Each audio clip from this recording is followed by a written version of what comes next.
Before Dr. Grisha starts, let us give him a standing welcome to this program. My God, my God.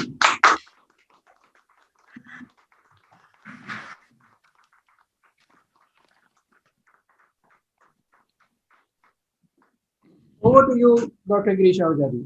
Everyone is very eagerly waiting to listen to you. President of the Tax Law Affairs Society, Dr. Ravi Gupta.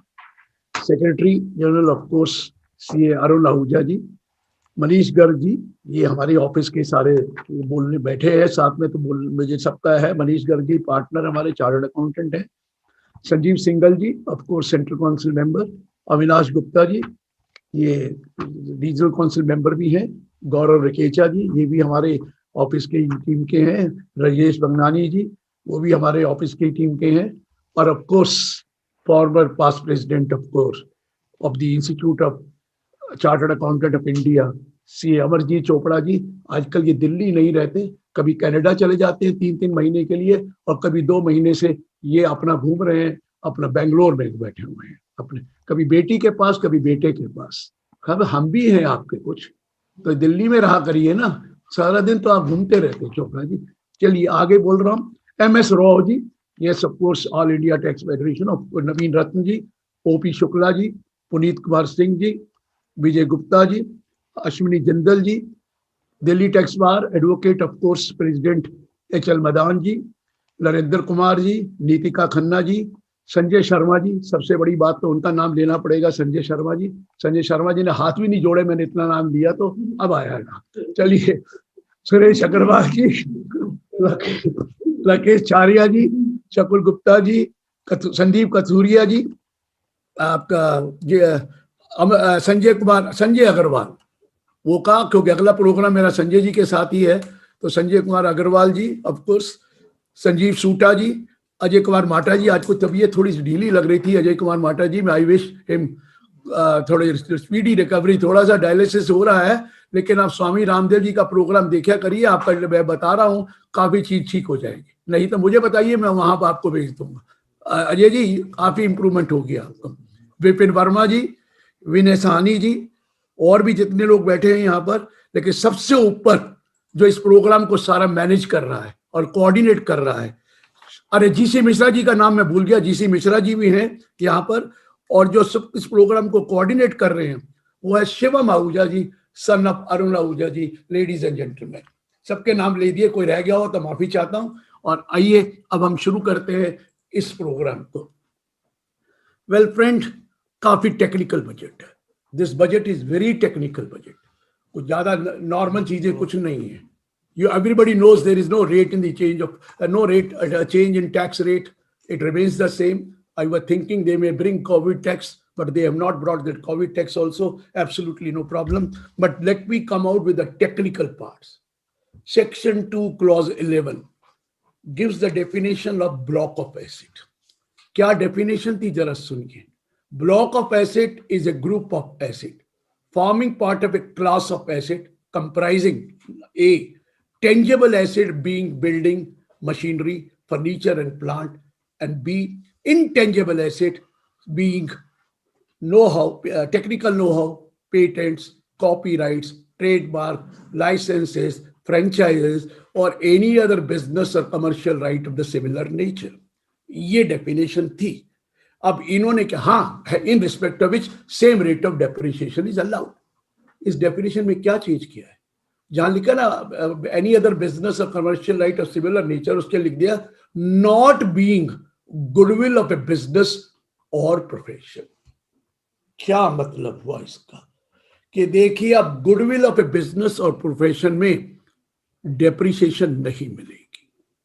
पहले मिलती थी, क्योंकि supreme court की judgement आई थी Swift securities limited की, जिसमें उसको depreciable asset कहकर डेप्रिसिएशन अलाउ हो गई थी। हाँ, अगर आप परचेज करते थे।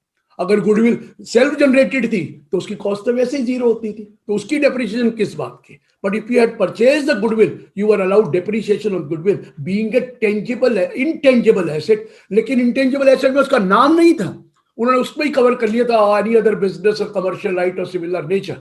अब उन्होंने वहां से हटा दिया not being goodwill of a business और प्रोफेशन। इसको चेंज करते ही और कई सेक्शन चेंज करने पड़ गए। सेक्शन 32(1) या डेप्रिसिएशन लिखा जाता है, depreciation allowed in case of tangible asset being machinery, furniture, plant, building, और in case of intangible asset वहां पर भी लिख दिया नॉट बीइंग बिजनेस और प्रोफेशन, और not being goodwill of a business और प्रोफेशन। मतलब अब डेप्रिसिएशन 32(1) में जो मिला करती थी उसमें गुडविल ऑफ ए बिजनेस और प्रोफेशन से नहीं मिलेगी, ये डाल दिया। एक्सप्लेनेशन 3 था वहां पर भी यही वर्डिंग थे, और वहां भी लिख दिया not being a business, goodwill of a business और प्रोफेशन। और कई सेक्शंस हैं, 43 सेक्शन में भी है, 43 सेक्शन में भी है, लेकिन आइए अब सेक्शन 50 में चलिए। 51 में 50 सेक्शन क्या कहता है कि अगर आप ब्लॉक ऑफ एसेट है और आपने सेल कर दिया part of the block for a price more than the value of the block, तो उस केस में शॉर्ट टर्म कैपिटल एसेट मानकर शॉर्ट टर्म कैपिटल गेन होता है, या सारा ब्लॉक सीज टू एग्जिस्ट हो गया तो उस केस में भी वो शॉर्ट टर्म कैपिटल गेन होता है। लेकिन उसने कह दिया इस ब्लॉक में से हटा दीजिए गुडविल ऑफ ए बिजनेस और गुडविल ऑफ ए प्रोफेशन। तरीका बताएंगे किस तरीके से हटाना है, वो ब्लॉक का पार्ट नहीं रहेगा। जो इंटेंजिबल एसेट का एक ब्लॉक है 25% का, उस ब्लॉक में से अब ये अमाउंट जो WDV ऑफ द गुडविल और बिजनेस और प्रोफेशन है वो हट जाएगा। ये सेक्शन 50 में वो भी उन्होंने ये मेंशन कर दिया है, तो ये ध्यान रखिए। और फिर सेक्शन 55 क्या कहता है? Cost of acquisition, cost of improvement. वो कहता है goodwill, if you have purchase the cost of acquisition of goodwill is the purchase price, और if it is self generated it is nil, और कोई इंप्रूवमेंट नहीं होती गुडविल की, cost of improvement निल होती। वहां पर भी कह दिया है 55 में कि कॉस्ट ऑफ एक्विजिशन जो ऑलरेडी डेप्रिसिएशन चार्ज कर रखी है उस केस में purchase price minus the depreciation so far allowed will be treated as cost of acquisition, वो मानी जाएगी। अब आगे से डेप्रिसिएशन नहीं होगा तो कैपिटल गेन ही होगा। लेकिन वहां पर एक पॉइंट है, जब हम सेल्फ जनरेटेड एसेट में आते हैं तो वहां गुडविल ऑफ ए बिजनेस लिखा है, गुडविल ऑफ ए प्रोफेशन नहीं लिखा है।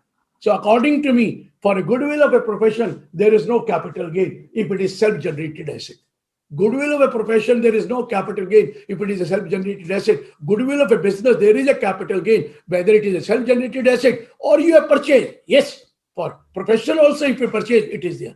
लेकिन जिसकी डेप्रिसिएशन जितनी निकल चुकी है वो लेस करके कॉस्ट ऑफ एक्विजिशन निकलेगी पास्ट में। फ्यूचर में तो वो अब होगा ही नहीं डेप्रिसिएशन, इसलिए उसकी कॉस्ट आपको मालूम हो। क्लियर है सर? ये सेक्शन 2 क्लॉज 11 में मैंने आपको बता दिया जो बहुत इंपॉर्टेंट है। आइए सेक्शन 2 क्लॉज 14 में चले। ये क्या नई चीज डाली है सर? एक है ULIP, unit linked insurance policy. Unit linked insurance policy नया प्रोडक्ट है, ये नया प्रोडक्ट आया है 2019 से। ये यूनिट लिंक्ड इंश्योरेंस पॉलिसी में क्या है? It has 2 components, one is the components of investment, the another is component of insurance. 2 तरह के कंपोनेंट है, इसमें इन्वेस्टमेंट भी है यूनिट में और इनकी इंश्योरेंस भी मिलती है। अब इन्होंने क्या करा है, सेक्शन 10(10)D में लिखते हैं जब पेमेंट इंश्योरेंस से आती है, लाइफ इंश्योरेंस पॉलिसी से आती है, वो फुल्ली एग्जेम्प्ट है अगर आपने पेमेंट 10% द सम एश्योर्ड से ज्यादा नहीं करी है। ये एग्जेम्प्ट है, सबको मालूम है। 15% तो किसी स्पेशल केस में है, अदरवाइज 10% है। 10% से ज्यादा है तो इट इज टैक्सेबल। इन्होंने वहां proviso 4, proviso 4th proviso, 5th proviso, 6th proviso, 7th proviso डाले, 7 प्रोवाइजो डाल दिए सेक्शन 10(10)D में। और 4th प्रोवाइजो कहता है if you have contributed more than 2,50,000 in any previous year as a premium for unit linked insurance policy issued on or after 1st of February 21। ये पुरानी policy की बात नहीं कर रहा, जो 1 फरवरी 2021 के बाद यूलिप की पॉलिसी इशू हुई है, अगर उसकी किसी भी प्रीवियस ईयर में you have made a contribution of that premium exceeding 2,50,000 rupees, तो उस केस में सेक्शन 10(10)D में एग्जेम्पशन नहीं मिलेगी जब आपको पैसा वापस आएगा। पहला पॉइंट ये। और फिर प्रोवाइजो 5th डाला है कि हो सकता है कि आपने 2 यूलिप ली हो on or after 1st February 21, 2 ULIP Lee, ULIP 2 ले ली, इन दोनों में एग्रीगेट अमाउंट देखना है 2,50,000। अगर एग्रीगेट अमाउंट मोर देन 2,50,000 है तो मान लीजिए आपको ये डिडक्शन एग्जम्पशन नहीं मिलेगी जब पैसा वापस आएगा। हाँ, इसमें कोई डिफिकल्टी है तो प्रोवाइजर 6 डाल दिया कि गवर्नमेंट गाइडलाइंस आएगी और गाइडलाइंस देगी और वो गाइडलाइंस पार्लियामेंट के अंदर पेश भी करी जाएगी। ये भी अगला वाला है, वो आपको बता दिया। इन सब चीजों से क्या हुआ, अब डिडक्शन, अब ये एग्जम्पशन नहीं है, लेकिन कुछ नहीं है, चिंता मत करिए। 214 में इसको कैपिटल एसेट मान लिया गया। सेक्शन 214 डेफिनेशन कैपिटल एसेट देती है, capital asset is a property of any kind held by the assessee whether connected with business or not, ये ए है। और बी है securities of foreign institutional investor whether held as stock in trade or whatever, उनको capital asset कहा था B. अब एक clause C डाल दी गई है और उस क्लॉज सी में लिख दिया गया है कि ये जो यूलिप है, यूनिट लिंक्ड इंश्योरेंस पॉलिसी है, जिसमें प्रोवाइजो 4 और 4th प्रोवाइजो और 5th प्रोवाइजो लगेगा, उस केस में ये कैपिटल एसेट मानी जाएगी। मीनिंग देयर भाई, अगर आपने 2,50,000 से ऊपर कंट्रीब्यूट कर दिया है किसी भी प्रीवियस ईयर में, तो इसको हम अब कैपिटल एसेट मानेंगे। अगर कैपिटल एसेट मानेंगे तो जब पैसा वापस आएगा तो कैपिटल गेन होगा क्या नहीं होगा अविनाश जी? होगा, कैपिटल गेन होगा। उसके लिए सेक्शन 45 सबसेक्शन 1B डाल दिया गया। अभी तक तो सेक्शन 45 1 था, 1A था, 2 था, 3 था, 4 था, 5 था, 5A था। अब कौन सा डाला? Section 45 1B। मनीष जी जरा ध्यान से सुनिए, व्हाट इज 45 1B? कहता है not with standing anything contained under section 45 1। 45 1 क्या कहता है? Capital gain arise in the previous year in which transfer took place. ये कहता है ना, not with standing under 45 1, if there is a payment of this ULIP at the time of maturity, the payment received by you, the capital gain on this will be arising in the previous year in which payment is received. जिस साल payment receive होगी receipt basis पर, उस साल हम उसके ऊपर capital gain निकालेंगे। अरे कैपिटल गेन कैसे निकालोगे? जो टोटल अमाउंट आया माइनस द कॉस्ट, जो आपने पैसा दिया उसका डिफरेंस कैपिटल गेन होगा। तो मुझे गौरव जी पूछ रहे हैं इस कैपिटल गेन पे टैक्स कैसे लगेगा? सर इसके लिए 112A सेक्शन में लगेगा। वो जो इक्विटी ओरिएंटेड फंड लिखा है उसके साथ ये भी ऐड कर दिया गया, unit linked insurance policy which are not which are covered under 4th proviso and 5th proviso. तो गौरव जी याद रखना कि इस केस में आपको 10% टैक्स लगना है विदाउट इंडेक्सेशन। क्लियर हुआ? मैं चाहता हूं एक एक बात आपको क्लियर हो। टाइम थोड़ा कम दिया इन्होंने मुझे, मैं क्या करूं? लोग कहते हैं जी सहज बके सो मीठा हो, इतना भी मत मीठा करो, ताकि मैं रोज इंतजार ही करता रह गया। 10:30 के बजे मुझे 11:15 बजे 11:15 बजे मुझे दिया गया। कोई बात नहीं सर, मेरा काम है बोलना और मैं बोलूंगा। नेक्स्ट पॉइंट सर, ये सारे सेक्शन समझ में आ गए? 2 clause 14 आपका 10D 4th proviso, 5th proviso, 6th proviso, 7th proviso, आपको मैंने 45 1B बताया, मैंने 112A बताया, मैंने उसकी कॉस्ट बताई। क्लियर हो गया सर? नेक्स्ट पॉइंट 219AA, आपने बहुत कुछ सुना। अब डिसइन्वेस्टमेंट करे जा रही है, पब्लिक सेक्टर कंपनी की होगी। तो इन्होंने वो सेक्शन 2 clause 19AA जो डीमर्जर का सेक्शन है, डीमर्जर का जो सेक्शन, जैसे डीमर्ज कंपनी रिजल्टिंग कंपनी होती है, उसमें स्प्लिटिंग अप और रिकंस्टिट्यूशन या reconstruction of a public sector company by transferring the asset to the another public sector company को भी कवर कर लिया है सेक्शन 2 clause 19AA में, वो भी कवर हो गई है। और उसके साथ साथ 72 कैपिटल ए जो लॉसेस कैरी फॉरवर्ड होते थे रिजल्टिंग कंपनी के हाथ में, वो अल्टीमेटली क्या करेगी? गवर्नमेंट पहले इसको स्प्लिट करेगी, फिर वहां से डिसइन्वेस्ट करके किसी को दे देगी, और उसके जो लॉसेस होंगे वो भी फ्रेश 8 years तक कैरी फॉरवर्ड होंगे। तो ये 219AA read with section 572A डाला गया, जो मैंने आपको बताया। नेक्स्ट बड़ा इंटरेस्टिंग है, रवि जी मेरे से लड़ा करते थे कि एक सेक्शन डाला था section 6 capital 1A, sorry section 6 subsection 1 capital A। वो जो पिछले साल नॉन रेजिडेंट के लिए डाला, that if you are not liable to pay tax in a foreign country, in any country due by reason of your what you call residence or whatever is it, domicile or anything, you will be called deemed resident of that. उसमें लिखा था not liable to pay tax. का क्या मतलब है? Dubai में तो tax लगता ही नहीं है, तो क्या है? सर डाल दिया section 2 clause 929A। Ravi ji लड़ेंगे तो मैं जरूर ठीक करवाऊंगा। लड़ने का मतलब एकेडमिक डिस्कशन होता है सर, एकेडमिक डिस्कशन है। कोई लड़ने का मतलब ये नहीं है, हम तो रोज लड़ते हैं आपस में। कभी मनीष आके लड़ने लग जाता है, ये क्या है और वो क्या है। लड़ने का मतलब एकेडमिक डिस्कशन। अरुण जी भी आए रात को, कई बातें करने लग गए मेरे से, अरुण जी ये कैसे हो गया, वो कैसे हो गया। मैं कहा अरुण जी जरा इंतजार कीजिए, गलती है तो बताइए, हम करेंगे ना, लेके जाएंगे वहां पर और ठीक कराएंगे। तो अरुण जी ऐसी बात नहीं है कि आप हम आपकी बात नहीं सुनते, और सरकार भी सुनती है। ये सरकार सुनने वाली सरकार है, ये मैं आपको बता दूं। लोग कहते हैं आजकल बड़ी प्रेस करते हो सरकार की। सर मेरे को करनी पड़ती है, मेरा हर लेक्चर सरकार सुनती है, बाद में कोई गड़बड़ हो जाए तो मुझे मुसीबत पड़ेगी, इसलिए मुझे सरकार की प्रेस करनी, और जो अच्छी चीज है वो तो करनी पड़ेगी। हमारे जज साहब ने भी कहा बहुत अच्छा बजट है, लेकिन यहां पर तो हिला दिया है, इतना टेक्निकल कर दिया कि मैं आपको बता नहीं सकता कितना टेक्निकल। सो मैं जो बता रहा था आपको कि उस केस में अब लिखता है that what is liable to pay tax, liable to pay tax, उसमें लिखा है liable to take means a person who is liable to pay tax in any country, and sometimes what happens, although you are liable to pay tax but you are given exemption, तो कहता वो भी liable to pay tax माना जाएगा। जैसे आपने हमारे यहाँ पर पीपीएफ माफ नहीं होता है, तो इनकम जो इंटरेस्ट इनकम आती है ऑन पीपीएफ वो इनकम है ना, लेकिन हमने उसको एग्जेम्पशन दे रखा है ना। इसी तरह वहां भी हो सकता है कोई इनकम आए और वो एग्जेम्पशन दे दे, तो लायबल टू क्या है और नॉट लायबल क्या है। अब दुबई में टैक्स लायबल नहीं है, तो इसलिए वो कवर हो गया 61A में। और आपको बता दूं वो अब जो भी रवि जी को डाउट था अब नहीं बोल सकते, कर दिया मैंने रवि जी का काम।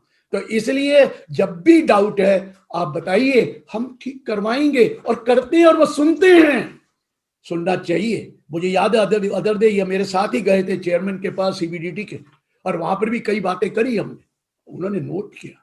सर बहुत अच्छी बात कही उन्होंने, आज सुना रहा हूं फिर आगे बढ़ता हूं। उन्होंने कहा पहले हम 147 या 148 होता थी, आप रिटर्न भरते थे तो हम कहते थे put your cards on the table, बताओ क्या है आपके पास। आप चुप करके नहीं बताते थे, कई चीज छुपा लेते थे। फिर हम 143(2) करते थे, फिर भी कई चीजें नहीं निकलती थी, फिर हम 148 लेकर 147 करते थे। तो हम आपका टेस्ट लेते रहते थे, तुम क्या करते हो। कि तब हमें आपका टेस्ट लेने की जरूरत ही नहीं है, हमारे पास सारी इंफॉर्मेशन तो आपके बारे में है। हमारे पास कंप्लीट फाइनेंशियल इंटेलिजेंस ने 360 डिग्री प्रोफाइल बना दिया है। अब तो हम लिख के भेज रहे हैं आपको कि आपने ये किया है, आपने ये किया है, आपने ये एफडीआर बनवाई है, आपने 10 लाख जमा कराए हैं, आपने गाड़ी खरीदी है, आपने ये किया है। सारी आपकी जन्म कुंडली उनके पास है। आपको इतनी इंफॉर्मेशन आपको नहीं पता जिनको उनको पता लग चुकी है।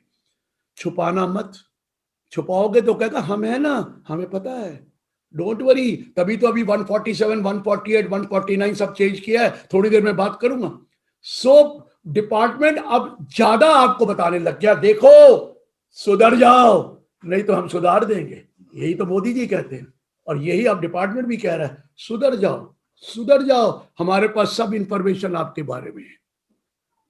और कोई कहता नहीं हम नहीं सुधरेंगे, वो कहता है तुम कहां जाओगे, सुधरना तो पड़ेगा। क्यों सोचना मत कि मोदी जी दोबारा नहीं आएंगे, आना तो वापस उन्होंने ही है, तो क्या फायदा। सुधर जाओ अविनाश जी, ये भी बोल दिया मैंने आपको। वो कहता है जी मैं तो सुधरा हूं ऑलरेडी।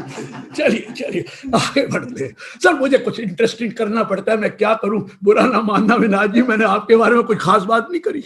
आइए 242C श्रम सेल, और ये एक जजमेंट आ गई। श्रम सेल का मतलब ओनली सेल है और कोई और अगर नहीं है। अगर सेल है तो मॉनेटरी कंसीडरेशन होना चाहिए, और मॉनेटरी कंसीडरेशन ही तो सेल नहीं माना जाएगा। अब उन्होंने कह दिया एक्सचेंज भी सेल ही है, बाय एनी मींस, श्रम सेल बाय एनी मींस। अब हटा दिया word monetary consideration, by any means, बस इतना ही चेंज किया 50B में, बाकी कोई चेंज नहीं है। और डेफिनेशन कहां चेंज करी है, श्रम सेल की डेफिनेशन में लिख दिया, 2 क्लॉज 42C में डाल दिया। बहुत अच्छा किया। 2 क्लॉज 48 में हम वो जीरो कूपन बॉन्ड इशू करते हैं, वो पब्लिक सेक्टर कंपनी भी कर सकती है, आपका कुछ डेप्ट वो इंफ्रास्ट्रक्चर कैपिटल वाले ये फंड कंपनियां भी कर सकती हैं। इन्होंने एक और ऐड कर दिया कि zero coupon bond infrastructure debt fund वाले भी इशू कर सकते हैं। आपको पता है zero coupon bond without indexation tax 10% लगता है, और जीरो कूपन का मतलब तो आपको ऑलरेडी मालूम है, मुझे बताने की जरूरत नहीं। नेक्स्ट चीज, क्या चेंज किया है?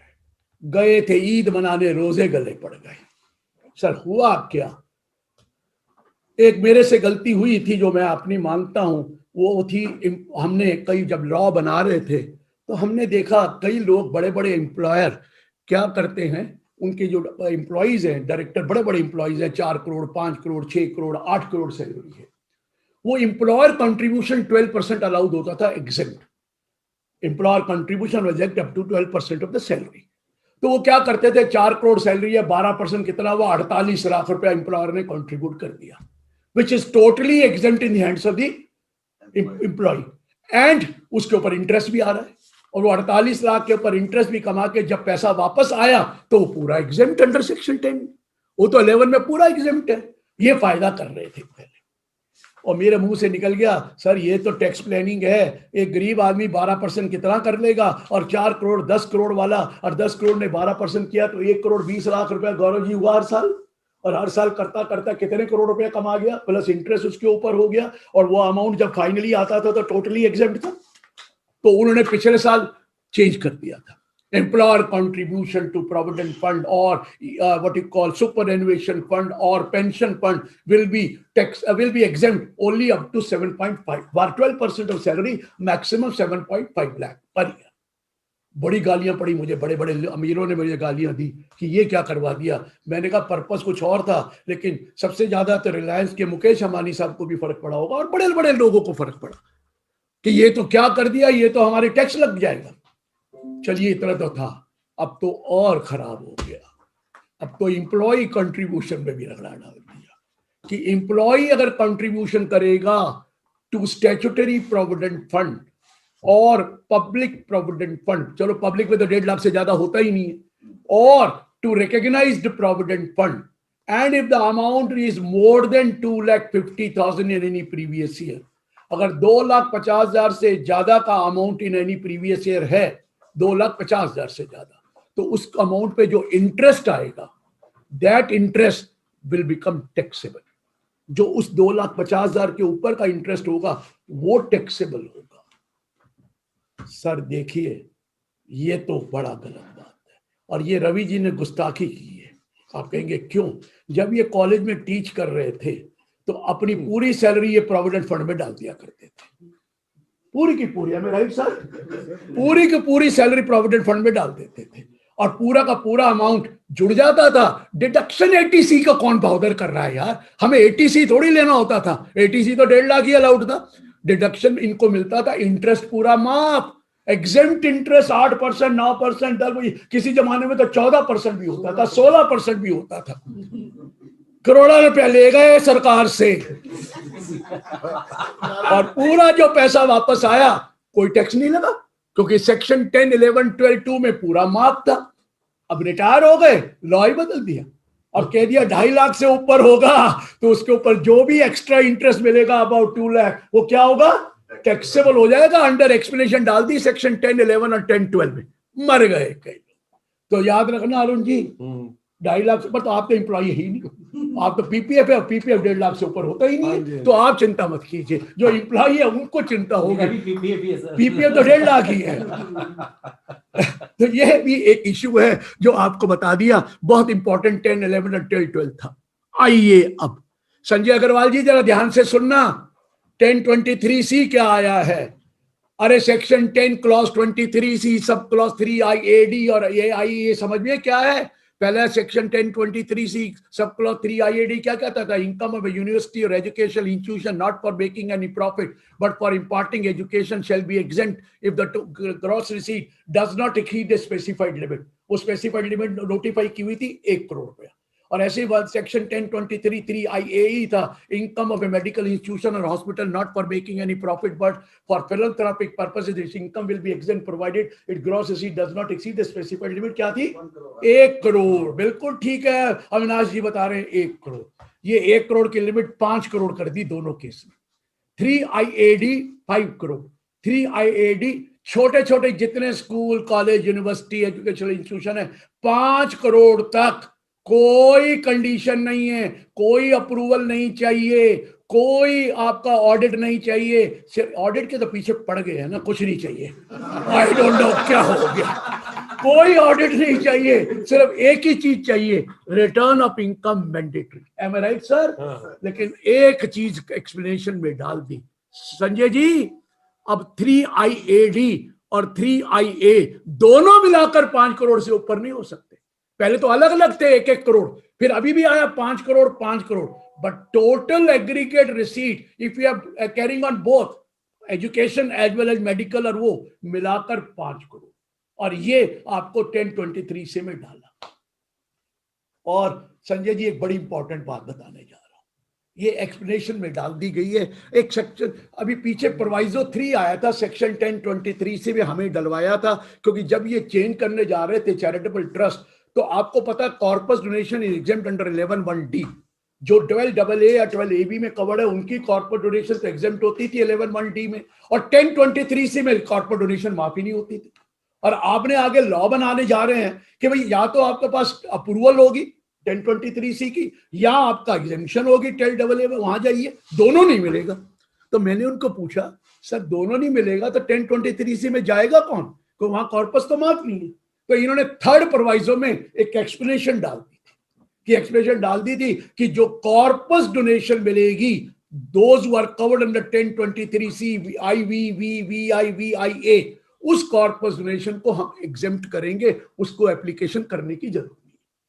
ये कहा डाला था, लेकिन अब सवाल ये आया, कुछ क्लैरिटी नहीं थी लॉ में, इन्होंने लिख दिया अब ये वो कॉर्पस डोनेशन है that should be kept under 11(5) in a mode given under 11।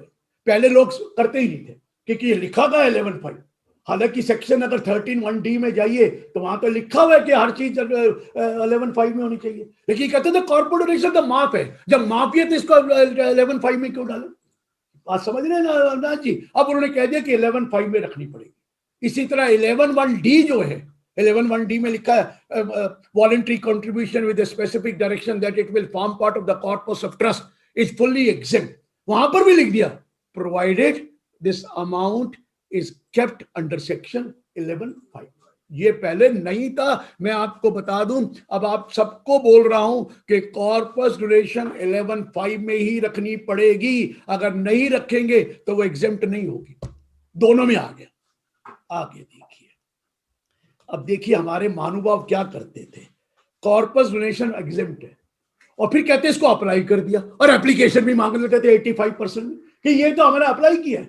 वो कहते कहां अप्लाई किया आपने, एक दो जगह थोड़ी एग्जेम्पशन दे देंगे, जब कॉर्पोरेट डोनेशन माफ हो गई अनिल जी तो फिर उसके बाद कैसे आपको माफ देंगे? तो उन्होंने कह दिया अब जो एप्लीकेशन करेंगे कॉर्पस डोनेशन की उसको हम एप्लीकेशन नहीं मानेंगे। आपने खर्चा कर दिया ठीक है, हम एप्लीकेशन नहीं मानेंगे।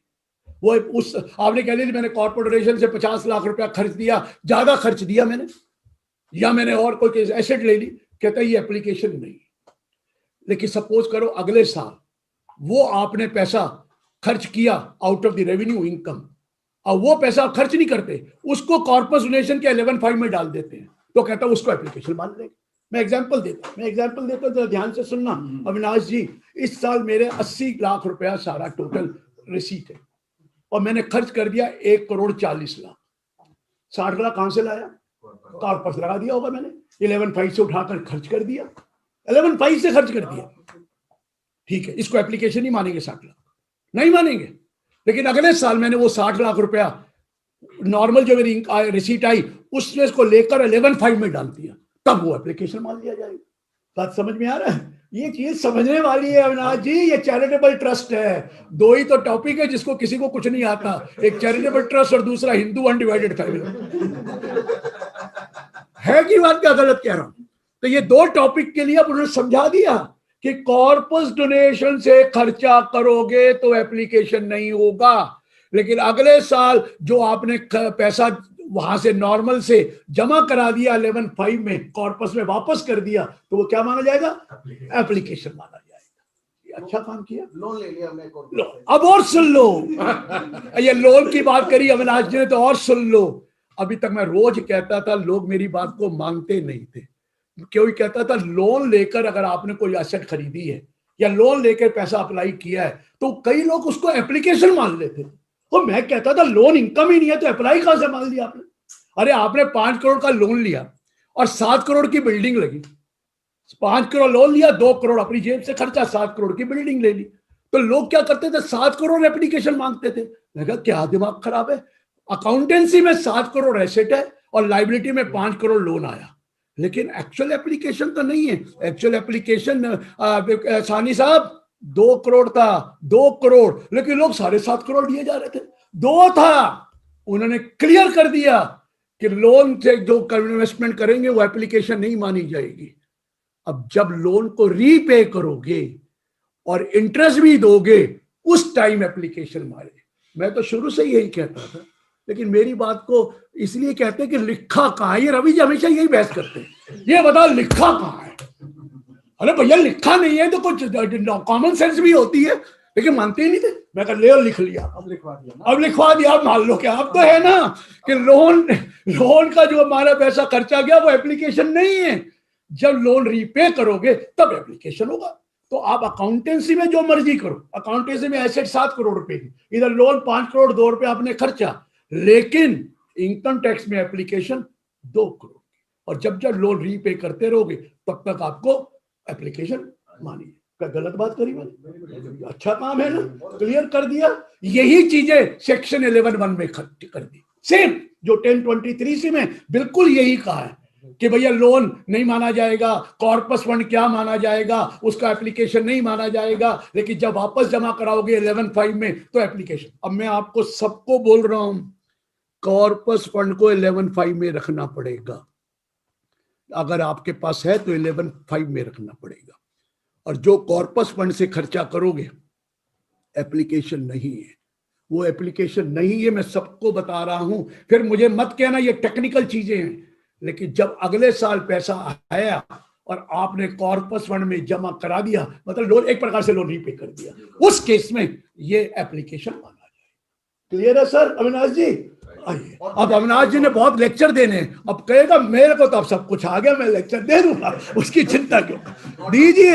दीजिए मैं कह रहा हूं, ऑटोमेटिक कैरी फॉरवर्ड हो गया। ऑटोमेटिक। अब एक और पॉइंट बचा, सबसे बड़ा पॉइंट, ध्यान से सुनना। एक्सेस एप्लीकेशन, कई जजमेंट हमारे फेवर में थी कि भैया 1 करोड़ आया और आपने 1 करोड़ 40 लाख कर दिया, तो ये 40 लाख अगले साल की एक एप्लीकेशन मान। बड़ी जजमेंट है इसके ऊपर। और एक जजमेंट, अब वे ये मानते नहीं थे। मैं कहता था ये देखो इतनी सारी जजमेंट है, आपने तो फॉर्म में प्रोवाइड नहीं किया, हम फॉर्म कैसे भरे? कहते थे नहीं तो हाई कोर्ट की जजमेंट हम नहीं मानते। उसके बाद एक सुप्रीम कोर्ट की जजमेंट आ गई थी, सुब्रोज फाउंडेशन, सुप्रीम कोर्ट की जजमेंट आ गई कि एक्सेस एप्लीकेशन अगले साल का माना जाएगा। और कहता क्या है, लीजिए हम लॉ बदल देते हैं।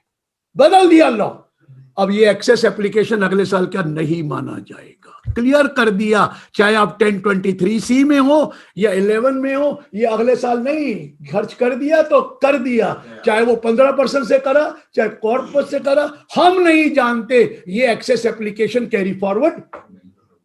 मनीष जी याद रखिए, आप बहुत ये ऐसी गड़बड़े करते थे कि भाई एक्सेस एप्लीकेशन है अगले साल कैरी फॉरवर्ड करेंगे। क्लाइंट्स को बोल दीजिए अब एक्सेस एप्लीकेशन कैरी फॉरवर्ड नहीं हो सकती। छारिया जी, हाँ छारिया जी भी तो यही काम करते हैं, इनका तो इंस्टीट्यूट है, चैरिटेबल इंस्टीट्यूशन है। तो छारिया जी ध्यान रखिए, अब नहीं होगा, ये आप समझ लीजिए। वो भी चार्टर्ड अकाउंटेंट है, लेकिन चार्टर्ड अकाउंटेंट ही तो लूप होल ढूंढता कौन है? बाकियों को तो समझ में नहीं आता लॉ। चार्टर्ड अकाउंटेंट कह लो या नीतिका जी हंस रही हैं, भाई चार्टर्ड अकाउंटेंट में लॉयर्स इंक्लूड होते हैं, इनकम टैक्स के लॉयर सारे इंक्लूड होते हैं। मैं ये नहीं कहता, प्रोफेशनल कह देता हूं, मैं प्रोफेशनल कह देता हूं, आप कहे तो मैं प्रोफेशनल वर्ड यूज कर देता हूं, और कुछ नहीं कह रहा, क्योंकि नीतिका जी कह रही कि हमारा नाम दिया नहीं है, लीजिए आपका नाम ले दिया मैंने। चलिए आगे बढ़ते हैं, चलिए नेक्स्ट पॉइंट चलते हैं। अगला पॉइंट क्या है? देखिए मैंने अगला पॉइंट जब शुरू करा था तो उनको बताया था सीकरी साहब को, क्योंकि सीकरी साहब ने जजमेंट दी थी 36(1)(a) की, कि हालांकि लॉ में लिखा हुआ है the contribution to provident fund, ESI और any other fund should be made on और before the due date under the respective act, law में क्लियर है। लेकिन उन्होंने एक जजमेंट दे दी ML की, वो जब हाई कोर्ट के जज थे, कि नहीं 43B लगेगा, इफ यू डिपॉजिट ऑन और before the due date under 139(1) तो हम उसको अलाउ कर देंगे। सर उनकी इतनी इमेज थी अच्छी कि 12 को हाई कोर्ट ने फेवर में जजमेंट दे रखी है हमारे। सबने कहा और जीकरी साहब ने जजमेंट दी है तो जरूरी डेफिनेटली ठीक है। और एक हाई कोर्ट गुजरात था या कुछ एक और था राजस्थान हाई कोर्ट, जिसने हमारे अगेंस्ट जजमेंट दी थी। और आपकी CPC में हमेशा ये रगड़ा चल रहा था, हमेशा CPC में रगड़ा हो रहा था कि अगर आपने provident fund ESI due date के बाद जमा कराया बट बिफोर 139(1) कराया तो वो अलाउ नहीं कर रहे थे एम्प्लॉय कंट्रीब्यूशन। एम्प्लॉय कंट्रीब्यूशन तो करते थे, एम्प्लॉय कंट्रीब्यूशन नहीं करते थे। फिर वो कई बार इन्होंने इंटरनल इंस्ट्रक्शन देकर अलाउ कर दिया, लीजिए खत्म हो गया मामला। एक्सप्लेनेशन डाल दी गई 36(1)(a) में that section 43B will not be applicable in this case। और वो जो ड्यू डेट का मतलब 43B नहीं होगा, ये तो due date under respective act ही होगी। और 43B में भी लिख दिया कि भैया ये वाला एम्प्लॉय कंट्रीब्यूशन 43B में कवर्ड नहीं। तो भैया लिखा है deemed to have been not allowed covered. अब ये मैंने बात करी कि सर ये क्या है, पुराने केस खोल दोगे? कहते पुराने केस नहीं खोलेंगे। अब जो जजमेंट पेंडिंग पड़ी है, let the high court take its own view कि उनको अलाउ करना है कि नहीं करना। आगे से हमने बिल्कुल क्लियर कर दिया है और पुरानों को जो हमने अलाउ कर दिया है हम नहीं खोलेंगे, ये अश्योरेंस है। लेकिन अगर एक्सप्लेनेशन जो होती है वो रेट्रोस्पेक्टिव इफेक्ट से होती है जब लॉ बनता है। लेकिन कई बार आजकल इन्होंने एक अश्योरेंस दे रखी है कि रिट्रोस्पेक्टिव अमेंडमेंट नहीं करेंगे, ये कर रखी है एश्योरेंस। अब आप नोट्स ऑन क्लॉजेस में भी पढ़ो तो उसमें ये वर्ड लिखा है 2021 से वो। तो इसलिए रिलैक्स हो जाइए, जिनका केस हो चुका है उसको डरने की जरूरत नहीं है, जिसका केस नहीं हुआ वो हाई कोर्ट डिसाइड करेगा कि इसका बेनिफिट दिया जाए कि नहीं दिया जाए।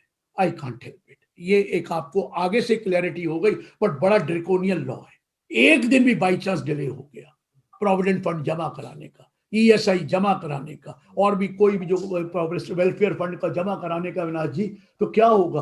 खर्चा ही नहीं मिलेगा, इनकम मान ली जाएगी। सेक्शन 10 क्लॉज 224 सब क्लॉज 10 कहता है this will be treated as your income. अरे गए थे क्या इनकम का, अभी तो पैसा उसका काटा, वो फिर मेरी इनकम बना दोगे। और जमा भी कराना पड़ेगा, है तो है नहीं जमा नहीं कराना पड़ेगा, लेकिन मुझे टैक्स देना पड़ गया, उसमें देना पड़ गया नहीं जी अविनाश जी। ये मेरे समझ में नहीं आया, लेकिन अब क्या करें, लॉ तो लॉ है और लॉ में क्लियर कट लिखा भी हुआ है, ये तो लिखा। और अब तो प्रोविडेंट फंड का ग्रेस पीरियड भी खत्म हो गया, जो 5 दिन का हुआ करता था। प्रोविडेंट फंड में अब ग्रेस पीरियड नहीं है, अब तो 15 तारीख ही है, वो 20 वाला काम खत्म हो चुका है। तो ध्यान रखना 15 तारीख प्रोविडेंट फंड, 21 तारीख ESI लिख लीजिए अपने पास और पहले ही जमा करा दीजिए। हमें आदतें बड़ी खराब है, लास्ट मिनट में काम करेंगे। 21 को ही कराना है हमने, 15 को ही कराएंगे, 14 को नहीं कराएंगे। और भाई का आज ही के आजकल ऑनलाइन हो गया तो आप करा सकते हैं। GC मिश्रा जी बोल दीजिए अपने आदमियों को कि ये लॉ बदल जाएगा और ये ध्यान रखना। चलिए नेक्स्ट पॉइंट बता रहा हूं।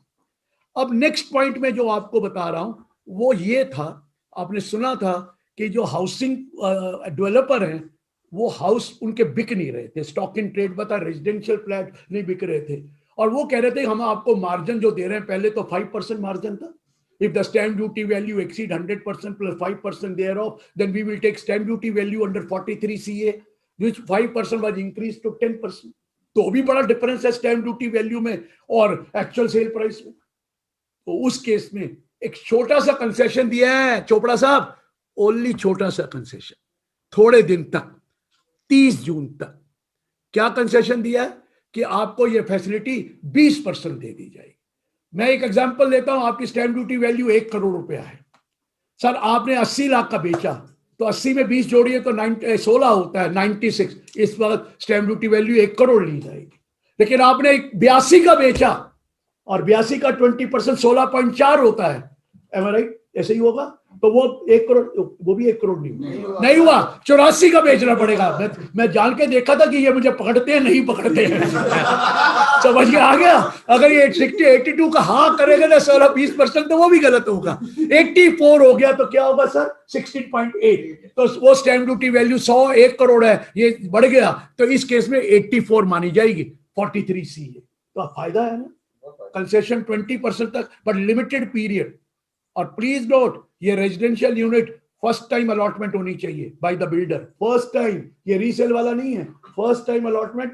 और 20% तक का मार्जिन आपको दे दिया गया। और प्राइस 2 करोड़ से ऊपर नहीं होनी चाहिए कंसीडरेशन प्राइस। ये भी समझ लेना Avinash ji, actual consideration should not exceed 2 crore. बड़े बड़ों का 10% ही है, ये तो छोटे फ्लैट्स का जो वो आपको ये बेनिफिट उन्होंने दे दिया है, बहुत अच्छी बात है। अब मायूस होने की बात है, पिछले साल भी मायूस हुए थे, इस साल और हो जाओ 44AB। अब मैं क्या कर सकता हूं? दैट 5 करोड़ लिमिट जो लास्ट टाइम आई थी, that has been raised to 10 crore. वही वाली बात है, 95% receipt and 95% should be in a mode other than cash. लेकिन 5% तक तो अलाउड है। लेकिन अब तो ऑडिट भी गया 44A। चिंता क्यों करते हो? उस फीस तो आपको वही मिलती थी, चाहे आप खुद करो ऑडिट या को करो, फीस तो कम नहीं होगी। लेकिन ऑडिट चला गया सर, मैं तो बहुत खुश हूं। वैसे तो मैं करता ही नहीं, तो खुश तो मैं वैसे क्या होगा ना, मुझे कोई फर्क पड़ा। लेकिन बहुत रिस्क काम है, 3CD फॉर्म भरना इम्पॉसिबल है। ये छोटे आदमी तंग करते हैं, बड़े आदमी के सिस्टम्स हैं, बड़े आदमी की सब चीजें हैं, इन्वेंट्री का रिकॉर्ड है, सब कुछ है। छोटे आदमी का कुछ पता ही नहीं लगता, तो इसलिए हमेशा ही डर लगता था 3CD भरना। सारे नॉट एप्लीकेबल हो जाते थे वहां पर। मैं नहीं कर रहा हूं, सो नॉट एप्लीकेबल की जरूरत नहीं पड़ेगी। किसी ने मुझे कहा मैं कर दूं तो क्या होगा? कर ले बेटा, क्या होगा? तेरी ड्यू डेट 31 जुलाई रहेगी, अक्टूबर नहीं होगी। कभी सोचे ड्यू डेट मेरी बदल जाएगी? वो सिर्फ कंपनी की बात छोड़ो, कंपनी का तो स्टैट्यूटरी ऑडिट की वजह से है। लेकिन अगर एक पार्टनरशिप फॉर्म है अविनाश जी, या एक इंडिविजुअल है और वो 10 करोड़ से कम है, आप कह रहे मैं टैक्स ऑडिट करूंगा, कर ले भाई गौरव जी, कर ले, पैसे तो मिल जाएंगे। लेकिन ड्यू डेट ऑफ रिटर्न कौन सी होगी? 31 जुलाई। अब इसको अक्टूबर मत कह देना, अक्टूबर तो जब जब मैंडेटरी 44AB लगेगा। ये लोगों को बता रहा हूं बार बार, कभी लोगों को कहो जी हम तो ऑडिट कर रहे हैं, हम तो ऑडिट कर रहे हैं, करते रहो, बताओ ना। लेकिन अरुण जी, ड्यू डेट क्या? 31 जुलाई। ये याद रखना, 31 जुलाई। मैं बहुत क्लियर कर रहा हूं, क्योंकि रिलैक्स करके बैठे हैं ना, खड़े होकर नहीं है, कमरे में बैठे हैं, बात कर रहे हैं, और सारे मेरे इर्द गिर्द बैठे हैं जिनसे मैं बात कर सकता हूं। तो ये याद रखिए 31 जुलाई रहेगी, मुझे बाद में मत कहना। लीजिए 44ADA में क्या चेंज किया, मैं तो हैरान रह गया। अभी तक था person who is carrying on a profession under 44AA was could go for presentive scheme of 50% of the total receipt if the total receipt does not exceed 50 lakh। लेकिन पर्सन लिखा था, हमारे दिमाग में हमेशा था, क्योंकि देखिए कंपनी प्रोफेशन नहीं कर सकती, कंपनी तो आर्टिफिशियल पर्सन है। हमारे दिमाग में तो इंडिविजुअल था, फर्म था, और LLP भी था। इन्होंने देखा ये क्या हो गया, LLP का तो अकाउंट्स बनाने मैंडेटरी है एज पर द लॉ, तो इन्होंने LLP हटाना था। तो LLP इन्होंने ऊपर से 44AD लिया, कॉपी कर दिया, नीचे लिख दिया now this section is applicable in case of an individual और HUF और पार्टनरशिप फर्म अदर देन। अरे भैया मुझे ये तो बता दो, क्या HUF प्रोफेशन कर सकती है? क्या HUF प्रोफेशन कर सकती है? इनके हिसाब से तो कर सकती है। तो चोपड़ा साहब, आप तो प्रेसिडेंट रहे इंस्टीट्यूट के, करवा दो ना, कि CA भी प्रैक्टिस कर सकता है अगर करता HUF में, अगर करता उसका वो है चार्टर्ड अकाउंटेंट। ये क्या लॉ बनाया, मुझे तो समझ में नहीं आया। How can a chartered accountant does the practice in HUF? लेकिन वो सारे मेंबर होने चाहिए चार्टर्ड। फिर तो फर्क ही बना लेना यार। आई एम रियली सरप्राइज्ड, ये मेरे समझ में नहीं आया कि वो गलती करते ना, क्या करते, कॉपी करते, कटिंग एंड पेस्टिंग, ऊपर से उठाया 44AD में 44ADA में डाल दिया। अरे भैया एचयूएफ नहीं कर सकता प्रोफेशन, जैसे कंपनी नहीं कर सकती। सबको पता है कंपनी प्रोफेशन थोड़ी करती है। प्रोफेशन तो you have to have special attainment. Company के पास कौन सी अटेनमेंट होगी संजय शर्मा जी? लॉयर कर सकता है 44 एडीए, तो लॉयर, अब एचयूएफ आपकी फर्म है संजय शर्मा जी, आप कर लोगे? बताइए ना, लॉयर बन जाएगा संजय शर्मा। लेकिन ये तो लिख दिया इन्होंने, मुझे क्या पता 44 एडीए में लिखा है, तो मैं कुछ नहीं जानता, बट है गलत। जो गलत है सो गलत होगा। अगला सेक्शन था 44 डीबी। अरे कोऑपरेटिव सोसाइटी को अब वो अपना अमलगेट करके बैंक बनाना चाहते हैं, नॉर्मल शेड्यूल्ड बैंक। तो उसके लिए फिर 44 डीबी में जो रीऑर्गेनाइजेशन के जो बेनिफिट होते हैं, जैसे अमलगमेशन के होते हैं, डीमर्जर के होते हैं, वो बेनिफिट 44 डीबी के उनको भी दे दिए। Cooperative society, cooperative bank when it is converted into a scheduled normal bank. अगला पॉइंट, अब देखिए, हम लोग बड़ा ज्यादा स्मार्ट बनते हैं और हम ही पकड़े जाते हैं। 45(4) एक सेक्शन था, वो क्या था कि अगर there is a dissolution of a firm and if the asset is given in kind to the partner of that firm, तो there will be a capital gain in the hands of the firm and you have to calculate the fair market value.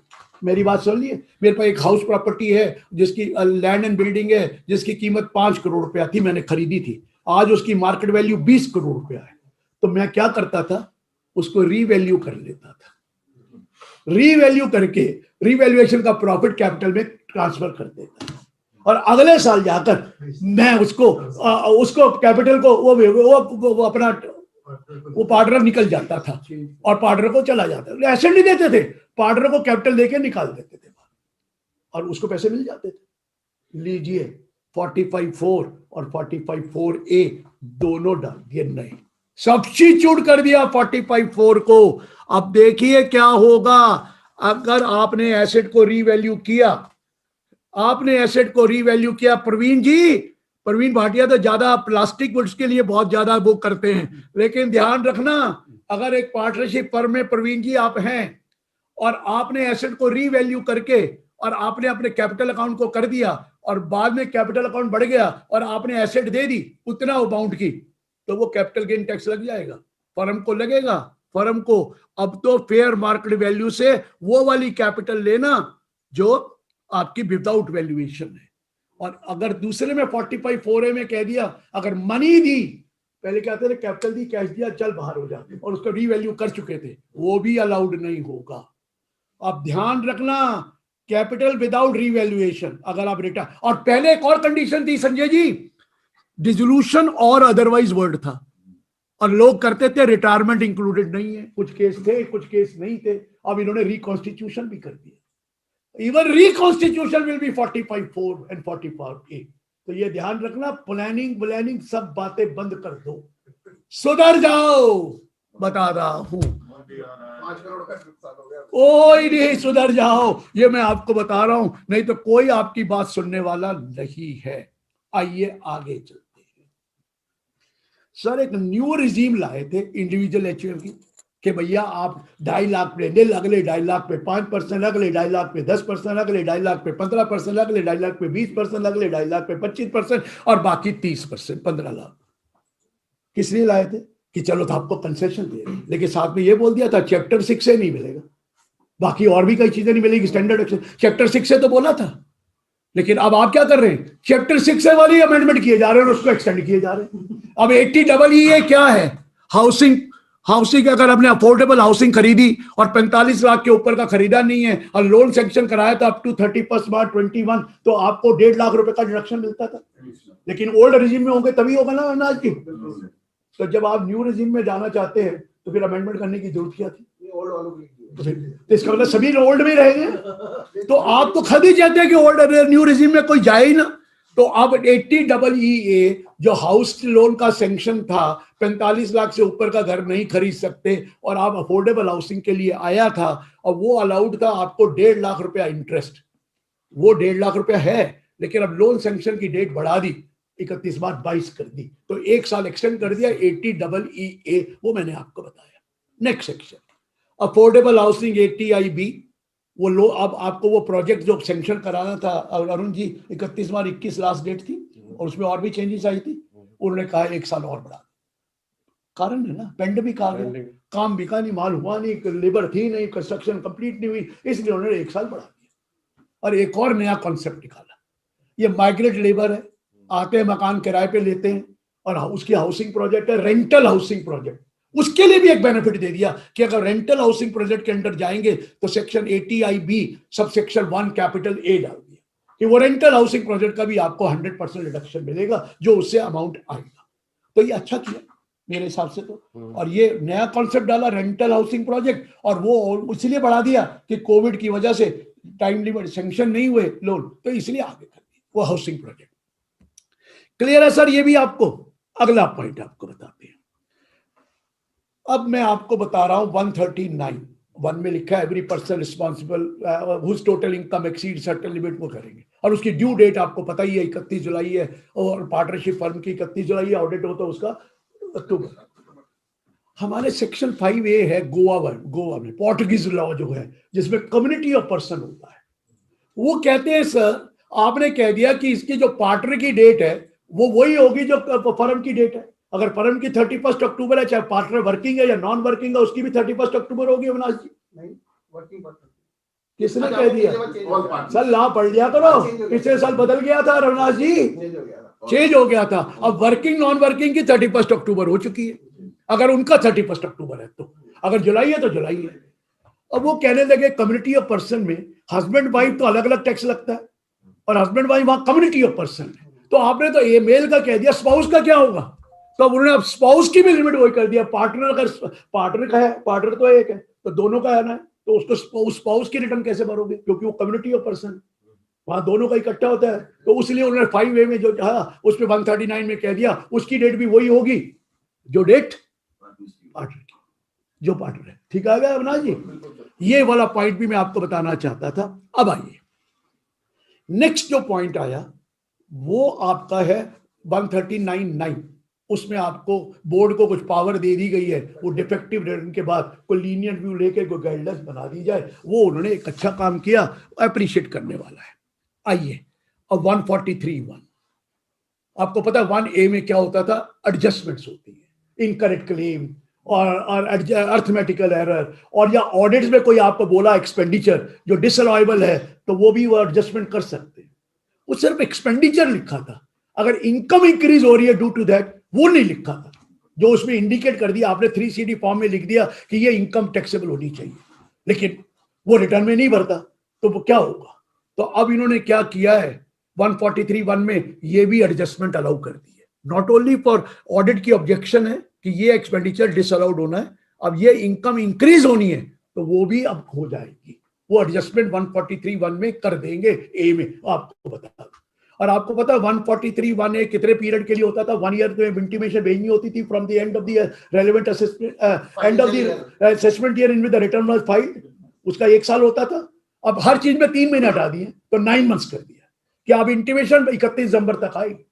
वो तो आपको पहले भी बता दूं, rule क्या हो गया है कि जो असेसमेंट कंप्लीट होनी है 153 में, उसका पीरियड 3 महीने कर दिया है। अभी आगे बताता हूं ना, 139(4) देखो जरा।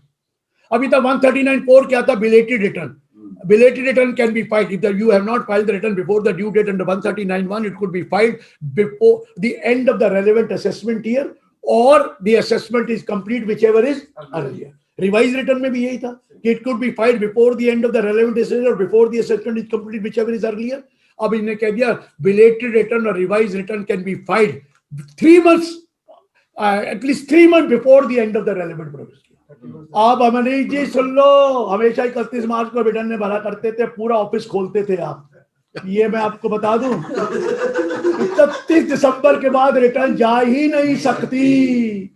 31 दिसंबर के बाद जनवरी में घूमने जाइए हिल स्टेशन पर, कोई रिटर्न जाएगी नहीं 31 दिसंबर के बाद। न्यू ईयर कैसे बनाएंगे सर? 31 दिसंबर बस मनाकर रात को 12 बजे न्यू ईयर मनाना है, पहले थोड़ी मनाना है। So 31 December last date of filing return हो गई of the assessment year. Belated अगर रिवाइज करनी है तो भी, ये बात सुन लीजिए, रिवाइज हो या बिलेटेड हो 31 दिसंबर हो गया। अब वो मैंने कहा वो जो तो आपने फाइन लगा रखा है 5,000 रुपए का अगर रिटर्न 31 दिसंबर के बाद में होगी तो क्या होगा? कहता वो तो भूल गए। वो तो हटेगा ही और प्रैक्टिकल ही नहीं रहा। It has not become practical now. कोई 31 दिसंबर के बाद रिटर्न जा ही नहीं सकती, 31 बाद का रिटर्न जा ही नहीं सकती। अब तो last date of filing a return whether it is belated और revise is 31 December of the relevant assessment year. गए 31 मार्च भी गया। पहले तो 1 साल मिलता था from the end of the relevant assessment year.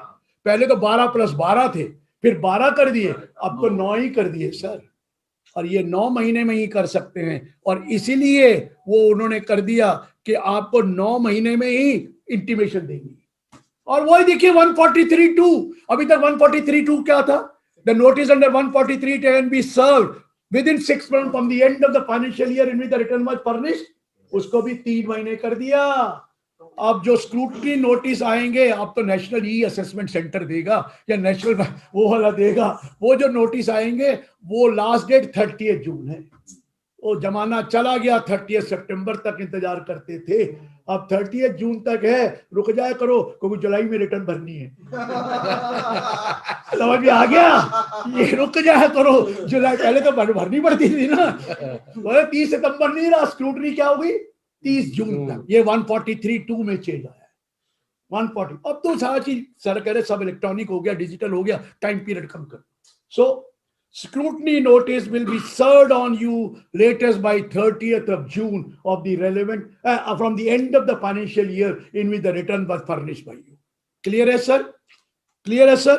अगला पॉइंट मैं आज रैक से क्यों कर रहा हूं? मुझे दूसरा लेक्चर देना है लेकिन कहीं जाना नहीं है, यही बैठ के करना है। नहीं तो ट्रेवल करना पड़ता था, ट्रेवल करना पड़ता था। हाँ मुझे मालूम है, अनिल जी आए हुए, ट्रेवल करना पड़ता था, आधा घंटा ट्रेवल में लग जाता था। अब ट्रेवल तो नहीं करना ना, तो यही बैठ के 2-4 मिनट अनिल जी को कहूंगा बोल देना, आ रहा हूं तो हो जाएगा। चलिए नेक्स्ट पॉइंट। सर बहुत चेंज आया। पहले 153 सुन लो। Time period of completion of assessment 153 में किसी जमाने में 24 होता था, फिर 21 हुआ, फिर 18 हुआ, फिर 12 हुआ, अब 9 हो गया। 9 months from the end of the assessment year. लेकिन उनके तो 12 ही मिल गए उनको। आप कहेंगे उनको 12 कैसे मिल गए? 31 दिसंबर को आपने भरा, 31 दिसंबर टाइम बार्ड है, तो उनका तो 12 ही रहा। मैंने बोला, मैंने ये क्या किया, अपने तो मजे ले गए। कि नहीं 3 महीने कम किया है। मैं आपने 3 महीने रिटर्न का कम कर दिया, अपना 3 महीने कम करके पीरियड तो आपके पास 12 महीने ही है। 143(2) के लिए भी 6 महीने। वो ये 6 महीने पूरे 143(2) के भी 6 महीने है। तो गौरव जी मैं ठीक कह रहा हूँ नहीं? ये है स्मार्टनेस, ये है दिमाग लगाना। क्योंकि पहले मार्च के बाद जून होता था, सितंबर होता था, अब दिसंबर के बाद वो आ गया, तो 6 महीने तुमको मिल गए ना। ये दिमाग है जो लगाते हैं ये 143(2) रेड विद 153 पूरा वो। चलिए सर आगे बढ़ते हैं।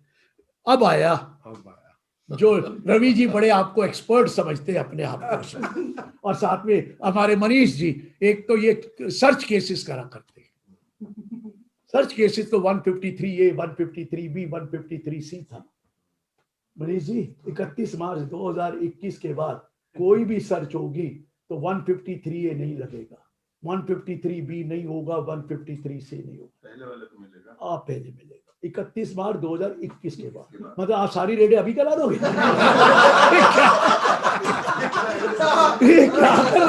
क्या आप करवाते हो रेडियो? मेरे समझ भी नहीं आया। सो 31 मार्च 21 के बाद कोई भी सर्च होगी या सर्वे तो खैर पहले भी था, सर्च होगी या requisition of books of accounts होगा, उस केस में 132 तो लगेगा, 132A तो लगेगा, लेकिन 153A, 153B और C खत्म है। और जो नॉर्मल, तो अब क्या होगा? सारे सेक्शन बदल दिए, 147, 148, एक और नया सेक्शन डाला 148 कैपिटल A, 149, 150, 151, 151A, ये सब में चेंजेस कर दी गई। नया डाला 151A में तो माइनर चेंज करिए, वो तो फेसलेस वाला है, वो तो कोई बात नहीं। आइए क्या किया है देखिए। 2 पार्ट हो गए।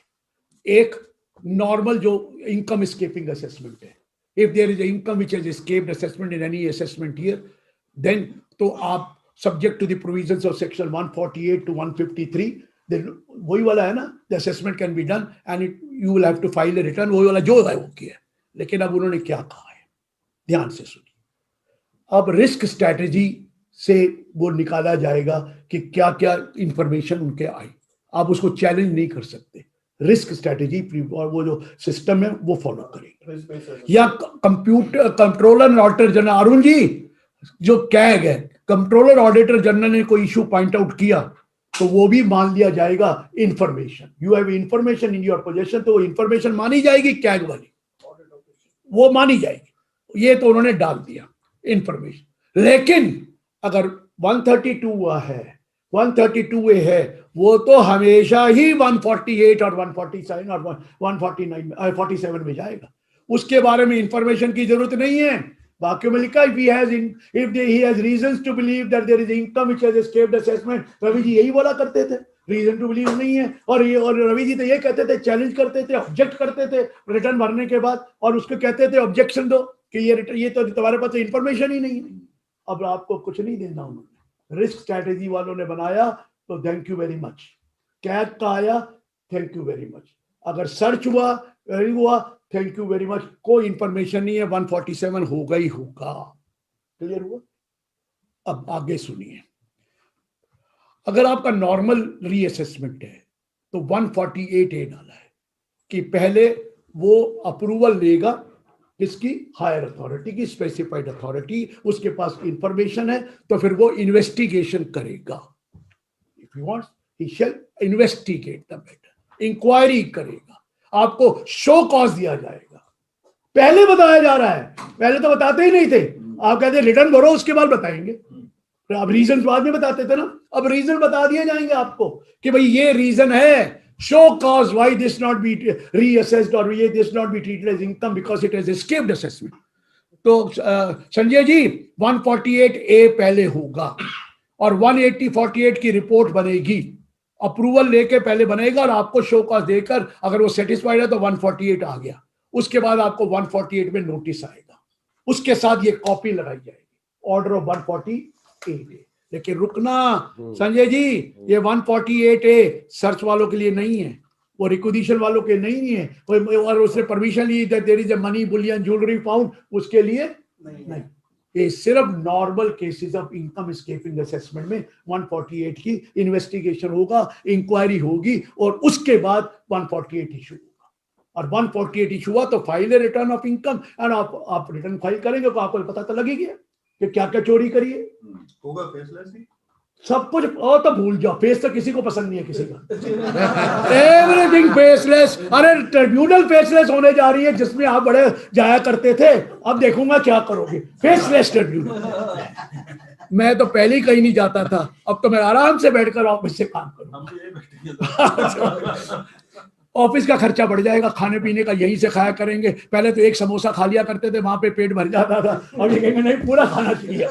चलिए आगे वापस आ गए। सर थोड़ा बहुत एंटरटेन करना पड़ता है, बड़े बोरिंग हो जाता है, कभी ये सोचो कि मैंने कुछ किया। तो मैं ये बता रहा हूं कि अब 148 आएगा, अब रिटर्न भरेंगे, फिर 147 में असेसमेंट होगा। पीरियड बड़ा कमाल कर दिया। वो 149 में अथॉरिटी है, और वो अथॉरिटी वही है principal commissioner of income tax. अगर 3 साल का केस है, अगर 10 साल का केस है तो principal chief commissioner of income tax, उससे परमिशन मिलेगी। वो तो सब हो गया, लेकिन रुकिए, पहले 6 years था from the end of the relevant assessment year for which income has escaped assessment. 6 years from the end of the assessment year for which income has escaped. अब इसको कर दिया 3 years from the end of the assessment year for which income has escaped assessment. 3 साल, मतलब 4 साल total हो गए। 3 साल, पहले 7 साल गिनते थे, अब 3 साल। तो मुनीश जी कहते अब तो लॉकर में पैसे रख लो। कहाँ, 3 साल तक खोलो ही ना लॉकर, और वो पैसे पड़े हैं तो उसके बाद तो वो तो कुछ कह ही नहीं सकता, क्योंकि वो क्या है, 3 साल है, आप बता ही नहीं सकते हमारा केस खुल सकता है। मैंने मनीष जी कहा रुक जाओ, 40 लाख से ऊपर मत रखना, क्योंकि 50 लाख होते ही पीरियड कितना हो जाएगा, 10 साल। The moment it is 50 lakh the period is per year, 50 lakh per year. सानी साहब 50 लाख पर ईयर, अगर है कोई 3 साल से पुराना तो 10 साल तक वो हो सकता है 50 ईयर। और एक चीज और बता दूं, 148 और 147 किसी पर्टिकुलर ईयर का आएगा, लेकिन 132A है या 132 है तो उस केस में 3 साल की रिटर्न का नोटिस आएगा। You have to file the return of all the 3 years। पहले 6 years होता था, अब 3 years हो जाएगा। रवि जी कहते हैं अलग अलग नोटिस आता था। मैं कहा अलग अलग आए या कंबाइंड में आए, माप तो मतलब तो एक ही है। 3 साल का नोटिस आएगा, वहां 3 साल की रिटर्न भरनी जरूरी है अगर सर्च का केस है। लेकिन अगर सर्च का केस नहीं है तो जिस ईयर के इनकम स्केप है उस साल की रिटर्न आपको भरनी पड़ेगी। ये आ गया सर सारा चेंज। जो 148A आया, 149 आया, 150 आया, रवि जी मैंने सब कुछ कवर कर दिया मेरे ख्याल। मैंने उसमें सब चीजें आपको बता दी, ध्यान रखिए। अब देखिए मदान साहब मेरे सामने आ रहे हैं। मदान साहब आपकी उम्र वही 75 साल की तो हुई नहीं है, तो आप मेरे सामने क्यों आ रहे हैं? ये प्रोविजन तो 75 साल की उम्र वाले का है, और वो 75 साल के हमें बेवकूफ बनाया गया। 194P क्या है सर? आप पेंशन ले, मदान साहब आपको पेंशन मिलती हो और इंटरेस्ट हो और उसी बैंक अकाउंट में हो, और कोई नहीं, 2 बैंक अकाउंट नहीं हो सकते, उसी बैंक में हो तो तब आपको रिटर्न नहीं भरनी है। और बैंकों को बोल दिया गया है कि उसमें जितना टीडीएस बनेगा सब काटना पड़ेगा। बैंक वाले तो पहले ही खा जाएंगे हमें कि हम नहीं करते ये काम, तो बैंकों को करना पड़ेगा ना। It will be duty of the bank to deduct TDS on the whole amount of the pension as well as the interest. आप 2 बैंकों में खाता नहीं खोल सकते। अगर 2 बैंकों में तो 194P नहीं मिलेगा तो फायदा क्या हुआ? ऐसे कौन से हैं? अरे क्या दिखा रहे हो कि हमने कुछ किया, सीनियर्स 75 साल से ऊपर किया, इससे अच्छा तो इंस्टीट्यूट ऑफ चार्टर्ड अकाउंटेंट ने किया है। 75 साल की उम्र का फ्री इलाज कर दिया। करा है कि नहीं करा है?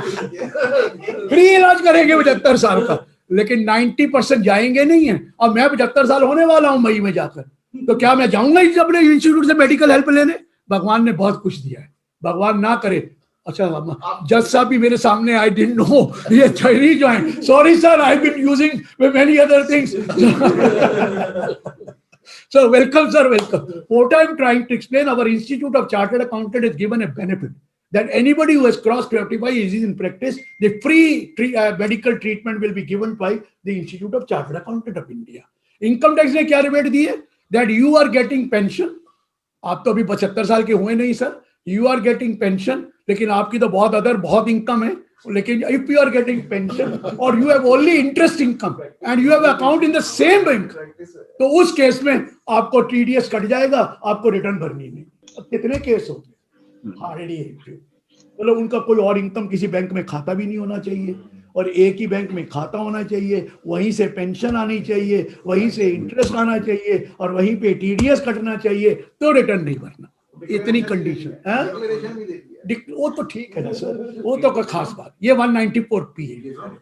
लीजिए अब आइए, अब आया 194Q सर, वेरी इंटरेस्टिंग। एक पिछले साल लाए थे 206C1H, where seller was told that at the time of receiving payment from the buyer of the goods, if it exceeds 50 lakh, you have to collect TCS at the rate of 0.1%.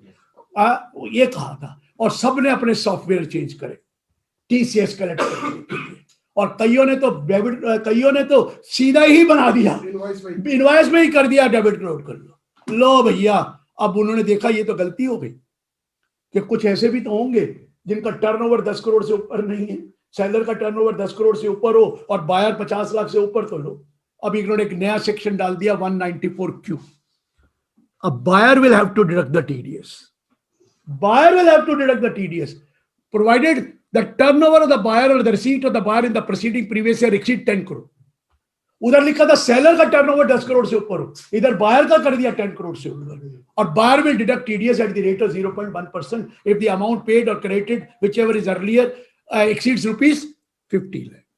अब जरा ध्यान से सुनना, अगर एक buyer है और उसका टर्नओवर 10 करोड़ से ऊपर है और वो 50 लाख से ऊपर का परचेज करता है, तो उसको तो टीडीएस ही काटना पड़ेगा, क्योंकि पेड इट और पेड व्हिचएवर इज अर्लियर, तो वो तो टीडीएस काटेगा, तो 206C1H लगेगा ही नहीं। तो ये जितनी बड़ी बड़ी कंपनियां, सेल, टेरांस, ये इन्होंने तो सॉफ्टवेयर बदल दिए थे। वो क्या करेंगे अविनाश जी?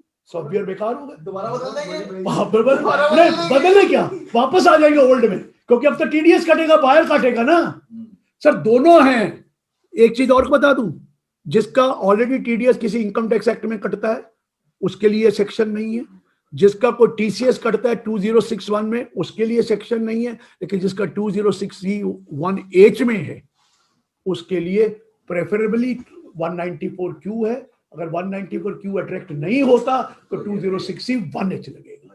1H कैसे लगता है मैं बताऊं अविनाश जी, मेरा 10 करोड़ से ऊपर टर्नओवर में सेलर, बायर का टर्नओवर कम है लेकिन 50 लाख से ऊपर है तो टीसीएस, लेकिन अगर बायर का टर्नओवर ऑलरेडी 10 करोड़ से ऊपर है तो फिर टीसीएस होना ही नहीं है, टीडीएस होगा।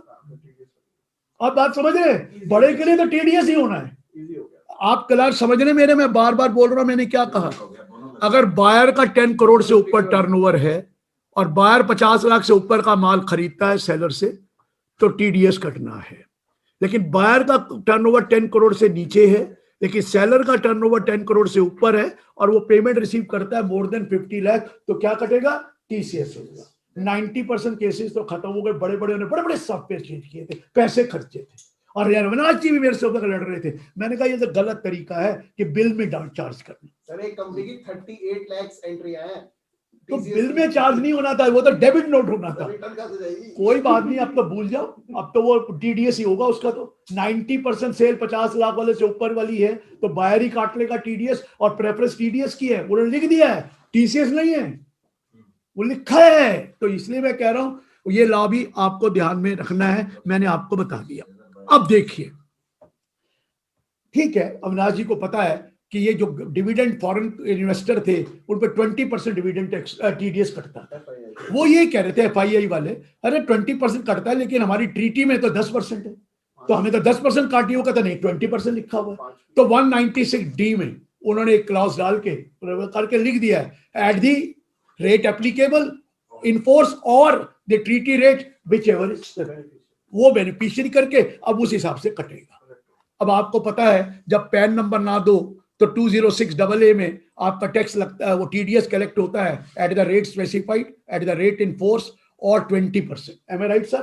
कुछ केसेस में 5% है, एक तो ऑलरेडी है 5% वाला और एक अब आ गया 194Q 5% का। लेकिन कई महानुभाव हैं, उनका टीडीएस कटता है लेकिन रिटर्न फिर नहीं भरते। ऐसे भी बड़े महानुभाव हैं, टीडीएस का कहता क्या है, कट गया, रिटर्न कौन भरेगा, बाकी चीजें भी दिखानी पड़ेंगी। अब क्या कह दिया है 206AB, अगर आपने पिछले 2 सालों से रिटर्न नहीं भरी है और आपका टीडीएस 50,000 से ज्यादा कटा या टीसीएस है और आपने 2 सालों की रिटर्न नहीं भरी है तो उस केस में आपका जो टीडीएस होगा वो ट्वाइस द रेट एप्लीकेबल होगा which is given in the act, twice the rate is more और 5% whichever is higher, double हो गया टीडीएस। तुम रिटर्न नहीं भरते और ये है कि टीडीएस कट गया, छोड़ो यार टीडीएस कट गया तो हाँ कुछ सेक्शन छोड़ दिए, 192 छोड़ दिया, 192A छोड़ दिया, 194B छोड़ दिया, वो लॉटरी वाला वहां तो पूरा हो गई, 194BB छोड़ दिया, 194N छोड़ दिया और 194LBC छोड़ दिया। बाकी सारों में ये कह दिया डबल कटेगा। और वो कहेंगे कैसे पता लगेगा आपको कि 2 साल से रिटर्न नहीं भरी? बैंकों को भी पता लगता है, यूटिलिटी दे दी है उन्होंने, उसका पैन नंबर डालिए, इमीडिएट पता लग जाता है रिटर्न भरी नहीं भरी। ये यूटिलिटी आपको मिल जाएगी, यूटिलिटी डिपार्टमेंट देगा, चेक कर लीजिए। अगर उसने 2 साल से रिटर्न नहीं भरी, उसके आज यूटिलिटी में आ जाएगी तो आपको डबल टैक्स की टीडीएस काटना है, डबल अमाउंट है। और इसी तरह वो टीसीएस का कर दिया, वो 206C वो जो AA वो डाल दिया है, उसमें भी डाल दिया कि भैया वही डबल द रेट होगा। तो ये भी मैंने आपको बता दिया ये चीजें। अब बड़ा अच्छा पॉइंट है, था क्या, ये तो पहले ही होना चाहिए था, करा नहीं था। आपको मालूम है कि हमें नहीं पता कैपिटल गेन कब होगा, तो हमारा 234C में तो आप कह देते हो कि वो 15%, जो 15 जून को 15%, फिर 30%, फिर 30%, फिर 25% जमा करो। अरे कैपिटल गेन मुझे क्या पता होगा कि नहीं होगा, और ये तो रोज आज डील करते हैं। हमारे मनीष जी तो स्टॉक एक्सचेंज के किंग है, ये तो रोज ही सेल करते रहते हैं। वो कहते हैं मेरा कैपिटल गेन है, मैं तो करो, तेरी बिजनेस इनकम है। कहते हैं बिजनेस इनकम मैं कर नहीं सकता, मैं चार्टर्ड अकाउंटेंट हूं। मैं कहा ये भी बात ठीक है, ये भी बात ठीक है, क्या बिजनेस तो कर ही नहीं सकते, you are a chartered accountant. तो मेरा पॉइंट ये, जो कैपिटल गेन होता था तो उसकी क्या होता था कि जो फर्स्ट इंस्टॉलमेंट, अभी आपको पता ही नहीं है, ठीक है, तो जो इंस्टॉलमेंट निकल जाती थी उस तब का आपको इंटरेस्ट नहीं पड़ता था if you use to deposit the estimate advance करके द रिमेनिंग इंस्टॉलमेंट में जमा करा देते। अगर चारों इंस्टॉलमेंट निकल गई थी तो 31 मार्च तक जमा करा देते। कैपिटल गेन 18 मार्च को हुआ तो मैंने तो अभी पता ही नहीं था, तो 31 मार्च तक करा दो। कैपिटल गेन दिसंबर 14 को हुआ तो अभी 15 की इंस्टॉलमेंट है और वो है तो वो करा दो। उसमें 3 चीजें थी, एक तो यही क्या कहते हो कैपिटल गेन, एक वो था कि आपका वो लॉटरी इनकम, और तीसरा था अगर नया बिजनेस शुरू किया है, नया बिजनेस अगर शुरू करा था, अच्छा स्वामी जी भी आ गए, बस स्वामी जी भी एक बार प्रणाम स्वामी जी, मैं अभी थोड़ा सा नया बिजनेस शुरू किया है तो क्या होगा, उस केसेस में उन्होंने कह दिया। अब डिविडेंड के केस में भी पता नहीं है इंटरिम डिविडेंड आ जाए, कौन सा डिविडेंड आ जाए, उसके लिए भी आपको इंटरेस्ट के, you will not be liable to pay any interest of the period which has already expired और द ड्यू डेट। ये 234C से है। बाकी तो सर ऑलमोस्ट हो गया, हमारा अगला प्रोग्राम भी ऑलरेडी है। तो मैं एक बता दूं, डिस्प्यूट रेजोल्यूशन कमेटी बना दी गई है और वो आपको कर दिया गया, सेटलमेंट कमीशन को खत्म कर दिया गया है और 255 डाल दिया गया है कि अब जो IT-AT 1-2 साल में फेसलेस हो जाएगा। Everything is going to be faceless. Nothing remains. Rectification faceless, dispute resolution faceless. Even जो dispute resolution committee बनाई है वो भी faceless होगी। अब फेस किसी को पसंद नहीं है किसी का, ये बता दिया। Means honesty, अब skill, आपकी knowledge, that will work. Now, as rightly pointed out by Dr. Ravi Gupta, now sitting in your office, you can handle cases of the whole of India. That also is also there. लेकिन वो तो रवि जी फायदा ले गए ना, छोटे आदमियों की क्या गलती है बेचारा, उनका काम तो चाहिए ना सर। आप तो अब एक्सपीरियंस हो चुके हैं, वो कैसे करेंगे? कोई छोटा नहीं रहेगा सर, वो कैसे करेंगे? पढ़ना पड़ेगा, you will have to work hard, no question of any connection, absolutely you will have to work hard. Please remember, now you have to study again. भूल गए इनकम टैक्स, दोबारा शुरू कर दीजिए। तो ये भी बता दूं, ये भी खत्म हो गया। Thank you very much. हमारा अदर प्रोग्राम है और स्वामी जी ज्वाइन कर रहे हैं, मुझे बड़ा दुख लगता है। 2 क्वेश्चन लेना चाहिए, जल्दी लीजिए सर, मेरी दूसरा प्रोग्राम है sir. Because of constraint of time, thank you very much sir for the wonderful deliberation. आपने मजाक मजाक में सबको समझा दिया और मेरे ख्याल कोई ऑडियंस में आपने नहीं छोड़ा जिसको आपने रिकॉग्नाइज नहीं करा। Sir, we have only a few minutes to take up 1 or 2 questions. Sanjay Sharma ji, sale tax bar वाले, do you have any question sir? आप अपना क्वेश्चन पूछ सकते हैं, अनम्यूट करिए अपने आप को। Sorry, sir. Hare Krishna to everybody, sir, and especially to Dr. Girish Ovajani, the undisputed tax guru of the country. Sir, before I ask the question, I cannot resist myself to pay the salutations to Dr. Girish Ovajani, who is going to deliver budget talk around 64 times at various forums in India and abroad in these coming 9 days. Sir, hats off to you. आपसे 64 कला संपूर्ण है, आपने 64 ये tax देने हैं। Sir, आपके लिए मैंने सर एक शेर लिखा है उसकी सोच पहाड़ों की चोटियों की तरह, वो बोलता है तो बहते हैं इल्म का दरिया। गिरीश कहते हैं इसको हमारे ईश्वर ने, उसे बनाया है दुनिया के इल्म का जरिया। सर विद दिस आपको दंडवत प्रणाम। And the question I am asking you is a very short question. Sir, in this budget speech, Honorable FM has mentioned about faceless IT-AT and said that where personal hearing is needed, it shall be done with video conferencing. So the question is, who shall decide whether personal hearing is needed, whether SSC, department or IT-AT? Sir, wait and watch, na. As regards the other thing is a different thing. You have already got case has gone to the court regarding appeal, faceless appeal.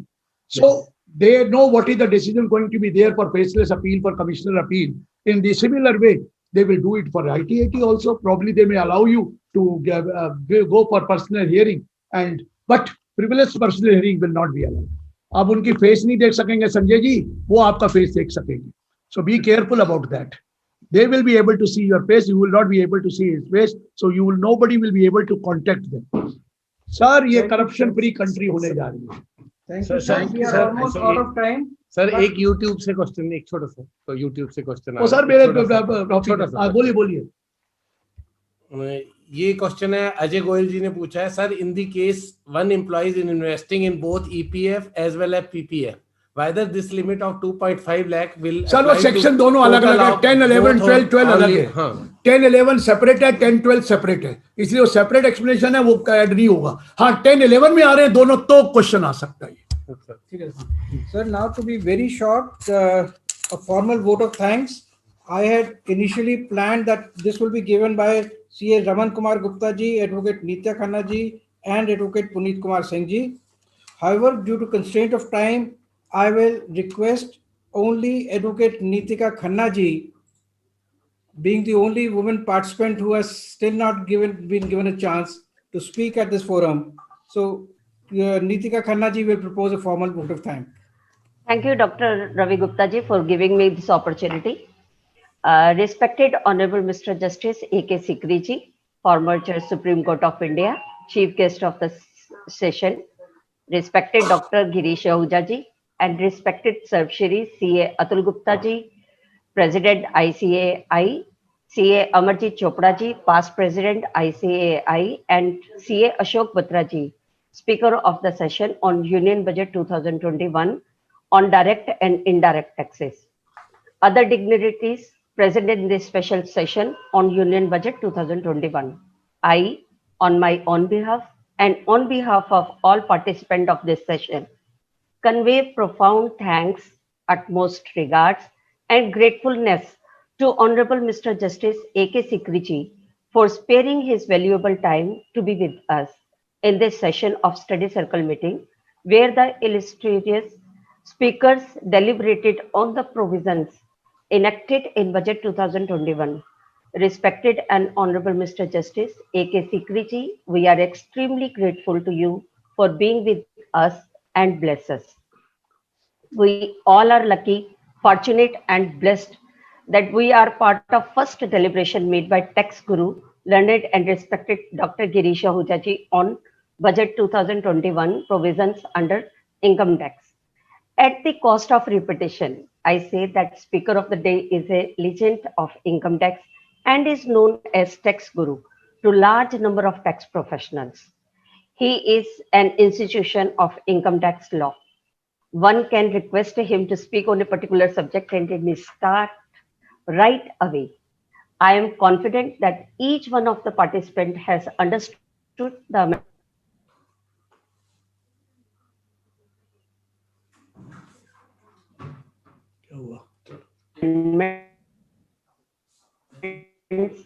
being brought all to. We are also thankful to CA Atul Gupta ji in absentia, CA Amarjit Chopra ji for enlightening us on the respective portions assigned to them. Coming to GST part, respected Shri A.K. Batra ji, an institution by himself in GST, has enlightened us by clarifying the provisions being amended by Union Budget 2021. The participants must have imbibed the nitty-gritties of amendments as he explained the provisions with simplicity and clarity. We are thankful to him for his deliberations. I am thankful to Dr. Ravi Gupta ji, Arun Ahuja ji, and all dignitaries for making this session a great success. At the end, I thank each one of you who has joined to learn in this webinar and make it a grand success. Thank you all. Thank you. Over to Last Ravi ji. announcement, this booklet on the budget is available for download. Arun ji will give the download the link on this, and for the benefit of all of you, the budget analysis is given here. You can download this booklet on your computer. For this flawless technical session, the technical support provided, I am really grateful to Shivam Ahuja and to Advocate Chandrima Chaudhary from our office, who have done a splendid work. And you have seen that the entire seminar has been conducted flawlessly. And this was the first experiment that we made under the society for a seminar on our on the web seminar. Thank you so much. Thank you, Girish ji, for a wonderful deliberation, and thank you all the speakers, CA Ashok Batra ji, Amarjit Chopra ji, Atul Gupta ji, and Justice Arjun Sikri, who had the courtesy to stay with us throughout this session and has given us his views on the budget. Thank you so much, sir. We had the pleasure of having with us CA Sanjeev Singhal ji, CA Manish Garg ji, CA Avinash Gupta ji, CA Gaurav Ragecha, Rajesh Begrani. All these persons took out time to be here with us today. Thank you, every participant, and hope to see you very soon on the next program of the society.